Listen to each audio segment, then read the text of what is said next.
신을 보면 죽는다는 고대 사회의 보편적 관념은 단순한 미신이나 공포가 아닌 인간 존재와 신적 존재 간의 관계에 대한 심오한 철학적 이해를 보여줍니다.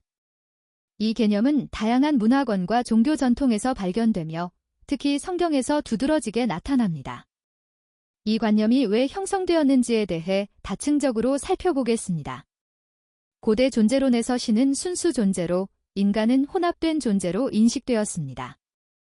신은 완전하고 순수한 본질인 반면 인간은 흙과 피, 의지와 타락이 혼합된 불완전한 존재였습니다. 이러한 근본적 차이로 인해 신의 직접적인 임재 앞에서 불완전한 인간의 존재는 필연적으로 위기를 맞을 수밖에 없었습니다. 성경의 여러 사례가 이를 뒷받침합니다. 출애굽기 33장 20절에서 하나님은 모세에게 나를 보고는 살 자가 없다고 말씀합니다.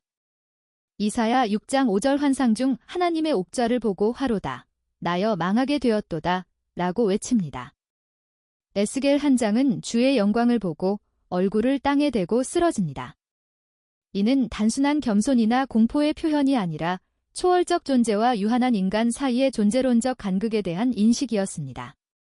완전함의 현존 앞에서 불완전함은 자연스레 해체될 수밖에 없는 것입니다. 고대 세계에서 본다는 행위는 단순한 감각적 경험이 아니라 일종의 소유와 통제의 행위로 인식되었습니다.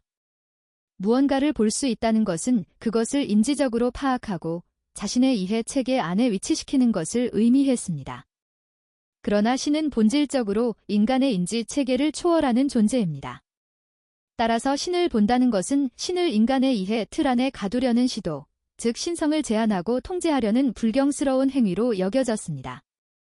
이러한 관점에서 죽음은 신의 복수라기보다는 인간이 자신의 경계를 넘어섰을 때 발생하는 필연적 결과였습니다. 이것은 고대 문화에서 신의 이름을 함부로 부르지 않거나 신의 형상을 만들지 못하게 한 금기와도 연결됩니다. 이름을 안다는 것, 형상을 만든다는 것, 얼굴을 본다는 것 모두 신성을 소유하려는 시도로 해석될 수 있기 때문입니다. 고대인들에게 신은 단순한 인격체가 아니라 강력한 에너지의 원천이었습니다. 신의 존재는 빛, 불, 천둥, 전율 등 압도적인 자연 현상으로 묘사되었습니다. 이러한 에너지와의 직접적 접촉은 인간의 물리적 형태가 감당할 수 없는 수준의 힘을 경험하는 것으로 여겨졌습니다. 출애굽기 19장에서 신의 산에 하나님의 영광이 임했을 때 산 전체가 진동하고 연기가 솟아오르는 모습이나 레위기 10장에서 아론의 두 아들이 규칙을 어기고 제사를 드리다가 불에 타 죽는 사건은 이러한 인식을 반영합니다. 현대적 비유로 말하자면 이는 마치 감당할 수 없는 전압의 전기에 직접 노출되거나 보호장비 없이 핵물질을 만지는 것과 같은 물리적 위험성을 내포한 것으로 이해할 수 있습니다. 신을 본다는 것은 인간이 처리할 수 없는 수준의 정보와 에너지를 받아들이는 것이었습니다. 흥미로운 점은 신을 만났다고 주장하는 사람들이 종종 사회의 경계에 위치하게 된다는 것입니다. 예언자, 샤먼, 무당, 성인 등 신과의 직접적 만남을 경험했다고 하는 인물들은 일반 사회와 구분되어 특별한 지위를 부여받거나 반대로 미친 자로 취급되어 사회적 죽음을 경험하기도 했습니다. 신을 본다는 경험은 그 사람을 다른 인간들과 근본적으로 분리시키는 경험이 될 수 있었습니다. 그들은 더 이상 보통의 인간 사회에 온전히 속할 수 없었고, 이는 일종의 사회적 죽음을 의미했습니다.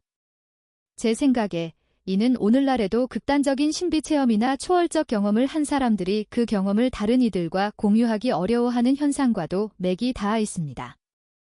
언어로 표현할 수 없는 것을 경험한 자는 언어로 소통하는 공동체 안에서 고립될 수밖에 없기 때문입니다. 신과의 만남 이후에도 살아남은 성경의 인물들은 예외 없이 근본적인 변화를 겪었습니다. 이는 단순한 심리적 변화가 아니라 정체성의 전환, 존재론적 변화를 의미했습니다. 믿거나 말거나 모세는 시내산에서 하나님을 부분적으로 본 후 그의 얼굴에서 빛이 나기 시작했습니다. 야곱은 천사와 씨름한 후 지스라엘이라는 새 이름을 받았습니다. 이사야는 천사가 숯불로 그의 입을 정결케 한 후에야 예언자로서 말할 수 있게 되었습니다. 이런 맥락에서 신을 보면 죽는다는 말은 물리적 죽음만을 의미하는 것이 아니라 기존 자아의 종말과 새로운 존재로의 변환을 의미했을 수 있습니다. 신과의 만남은 이전의 자아가 죽고 새로운 자아가 태어나는 변환의 과정이었습니다. 위 관점들을 종합해 볼 때 신을 보면 죽는다는 관념은 인간과 신의 경계, 그리고 그 경계를 넘나들 때 발생하는 존재론적 변환에 대한 고대인의 심오한 이해를 반영합니다. 저는 이 관념이 단순한 공포나 미신이 아니라 다음과 같은 심오한 인식에 기반했다고 생각합니다. 먼저 인간에게는 넘지 말아야 할 존재론적 경계가 있으며 그 경계를 넘으면 필연적으로 변화가 발생한다는 인식입니다. 다음으로 초월적 존재와 만난 인간은 더 이상 이전과 같은 인간일 수 없다는 깨달음입니다. 인간의 인지체계와 언어는 궁극적 실제를 온전히 파악할 수 없다는 인식론적 겸손도 해당하겠고요. 인간은 근본적으로 나약한 존재이니 신을 보는 것에 앞서 두려움이 팽배한 까닭이 작용한 것도 있겠고요. 이러한 다층적 이해는 단순한 미신적 두려움을 넘어 인간 존재의 본질과 한계, 그리고 초월과의 관계에 대한 고대인의 심오한 철학적 사유를 보여줍니다. 현대인인 우리도 이러한 관점에서 배울 점이 많다고 생각합니다.